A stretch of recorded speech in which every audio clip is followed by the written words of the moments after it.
আসসালামু আলাইকুম প্রিয় শিক্ষার্থী বন্ধুরা, তৃতীয় শ্রেণীর বাংলা ক্লাসে তোমাদের সবাইকে স্বাগতম। আজকে আমরা পড়ব 2025 সালে যে নতুন পাঠ্য বইটি রয়েছে তারই পাঠ 6 পৃষ্ঠা 19-এ দেখে বুঝে কাজ করি এই অনুশীলনটি আজকে আমি তোমাদেরকে পড়ে শোনাবো। তোমরা যারা এখনও আমার চ্যানেলটি সাবস্ক্রাইব করোনি, চ্যানেলটি সাবস্ক্রাইব করে রাখো। সাবস্ক্রাইব করার মাধ্যমে আমার দেওয়া প্রত্যেকটি ভিডিও তোমাদের কাছে পৌঁছে যাবে। আর সাবস্ক্রাইব না করলে আমার দেওয়া একটি ভিডিও তোমাদের কাছে পৌঁছবে না। তোমাদের সাবজেক্ট রিলেটেড প্রত্যেকটি ভিডিও আমার ইউটিউব চ্যানেলেই দেওয়া আছে। দেখো এখানে এই চিহ্ন দ্বারা প্রথমে আমরা কি দেখতে পাচ্ছি, নিচে কিছু চিহ্ন দেখতে পাচ্ছি। প্রথমে আমরা দেখতে পাচ্ছি একটি লাল চিহ্ন আর নিচে লেখা আছে থামি। এই চিহ্ন দ্বারা আমাদেরকে কি থামা বুঝিয়েছে। এই চিহ্নটি দেখলে আমরা থেমে যাব। এই চিহ্নটি মূলত আমরা দেখতে পাই রাস্তার পাশে। এরপরে আমরা দেখতে পাচ্ছি, দেখো আরেকটি চিহ্ন দেখতে পাচ্ছি। এখানে আমরা একটি গোল বৃত্ত দেখতে পাচ্ছি আর বৃত্তের ভিতরে একটি সাইকেল দেখতে পাচ্ছি, একটি দাগ দেখতে পাচ্ছি। নিচে লেখা আছে রিক্সা চলা নিষেধ। এই চিহ্নটি দ্বারা আমাদের বোঝানো হয়েছে যে এই চিহ্ন যেখানে থাকবে সেখানে রিক্সা চলাচল করা যাবে না, রিক্সা চলাচল করা নিষেধ। এরপরে দেখো আমরা নিচে আরেকটি চিহ্ন দেখতে পাচ্ছি, সেম আগের চিহ্নের মতো একটি গোল বৃত্ত আর বৃত্তের ভিতরে একটি বাঁশিওয়ালা মাইক দেখতে পাচ্ছি, একটি দাগ দেখতে পাচ্ছি। শিক্ষার্থী বন্ধুরা, তোমরা এই বৃত্তটি কোথাও দেখলে বুঝতে পারবে যে কি হর্ন বাজানো নিষেধ। এই বৃত্ত দ্বারা বোঝানো হয়েছে যে কি এই হর্ন বাজানো যাবে না।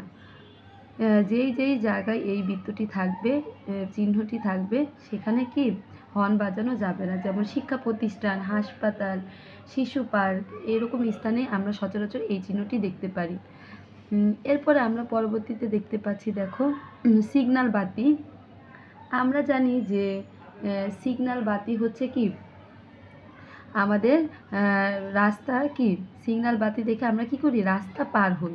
দেখো এখানে লাল বাতি, হলুদ বাতি, সবুজ বাতি, তিনটি বাতি দেখানো হয়েছে। লাল বাতি জ্বললে আমাদের কি করতে হয়, গাড়ি থামতে হয়।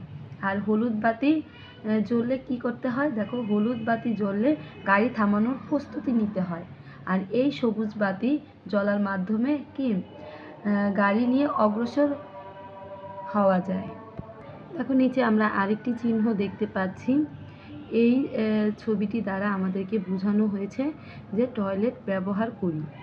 এই চিত্রটি আমরা কোথাও দেখলে আমরা বুঝতে পারবো যে আমাদের পরিবেশ দূষণ রোধে আমাদের কি করতে বলেছে, টয়লেট ব্যবহার করতে বলেছে।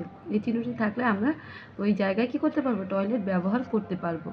পরবর্তী চিত্রে আমরা দেখতে পাচ্ছি, দেখো আমরা একটি তিন কোণা একটি চিত্র দেখতে পাচ্ছি, একটি ছবি দেখতে পাচ্ছি ত্রিভুজ আকৃতির। এই চিহ্নটি আমরা কোথাও দেখলে আমরা বুঝতে পারবো কি, এই চিহ্নটি নিচে দেখো লেখা আছে সামনে রেল ক্রসিং, সাবধানে যায়।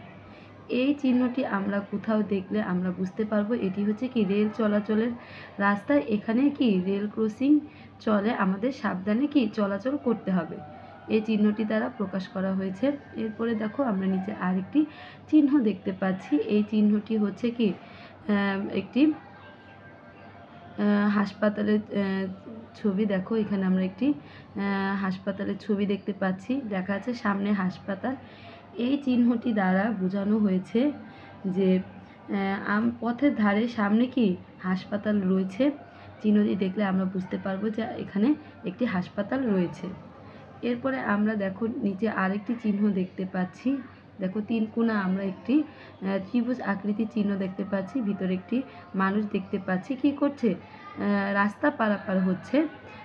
অর্থাৎ দেখো নিচে লেখা আছে পথচারী পারাপার। এই চিহ্ন দ্বারা আমরা কি করতে পারবো, আমরা রাস্তা পার হতে পারবো। এরপরে দেখো আমরা দেখতে পাচ্ছি যে একটি লোক ময়লা ফেলছে একটি ঝুড়ির ভিতরে, নিচে লেখা আছে এখানে ময়লা ফেলি। দেখো এই চিহ্নটি আমরা কোথাও দেখলে আমরা বুঝতে পারবো যে এই চিহ্নিত স্থানে কি ময়লা ফেলতে বলেছে। এরপরে দেখো আমরা নিচে আরেকটি ছবি দেখতে পাচ্ছি। এই ছবিতে আমরা দেখতে পাচ্ছি পানি ফোঁটায় ফোঁটায় পড়ছে আর হাত ধোয়া হচ্ছে। নিচে লেখা আছে হাত ধুই পরিচ্ছন্ন থাকি। অর্থাৎ কি এই চিহ্ন দ্বারা আমাদের কি করতে বলেছে, যে এখানে হাত ধুতে হবে, এমনকি পরিচ্ছন্ন থাকতে হবে। আমরা যদি কোথাও এই চিহ্নটি দেখতে পারি অথবা এই চিহ্নটি আমরা আমাদের বেসিংয়ের উপরে, বিদ্যালয়ে, যে কোনো জায়গায় আমরা এই চিহ্নটি দিতে পারি, যাতে এই চিহ্ন দ্বারা আমরা আমাদের যে হাত ধোয়ার স্থান আছে, হাত ধোয়ার স্থানে আমরা এই চিহ্নটি দিতে পারি, যাতে এই চিহ্নটি দেখে সবাই বুঝতে পারে সহজে যে এখানে হাত ধোয়ার কথা বলা হয়েছে। তোমরা বুঝতে পেরেছো আশা করি শিক্ষার্থী বন্ধুরা যে এই চিহ্নগুলো দ্বারা কি বোঝানো হয়েছে। প্রত্যেকটি চিহ্ন তোমাদের ভালো করে বুঝতে হবে, পড়তে হবে, কেননা এখানে যে নিচে নিচে লেখা আছে, তোমরা যখন বাইরে বের হবে তখন কিন্তু এই লেখাগুলো থাকবে না। তখন এই চিহ্ন দেখেই তোমাদের বুঝতে হবে যে এই চিহ্ন দ্বারা কি বোঝানো হয়েছে। দেখো, আমরা এই যে চিহ্নগুলো, এই চিহ্নগুলো আমাদের নিরাপদে চলাচলের জন্য, সড়ক দুর্ঘটনার ঝুঁকি কমাতে, ট্রাফিক আইনের প্রতি শ্রদ্ধাশীল থাকতে, রাস্তার শৃঙ্খলা রক্ষা করার জন্য কি করতে হয়েছে, ব্যবহার করতে বলেছে।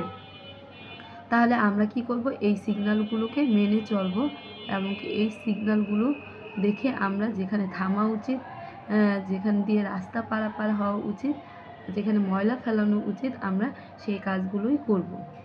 তাহলে শিক্ষার্থী বন্ধুরা, আজকের মতো এই পর্যন্ত। পরবর্তী ভিডিওটি দেখার জন্য আমন্ত্রণ রইল। চ্যানেলটি সাবস্ক্রাইব করতে ভুলো না।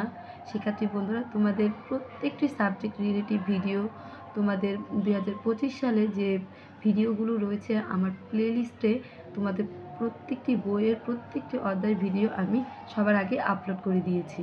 প্লেলিস্ট আকারে দেওয়া আছে, তোমরা দেখে নিও। আর চ্যানেলটি সাবস্ক্রাইব করে রেখো।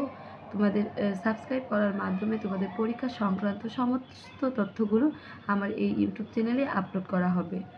তাহলে আর দেরি না করে চ্যানেলটি সাবস্ক্রাইব করে রাখো। সাবস্ক্রাইব না করলে আমার দেওয়া একটি ভিডিও তোমাদের কাছে পৌঁছবে না।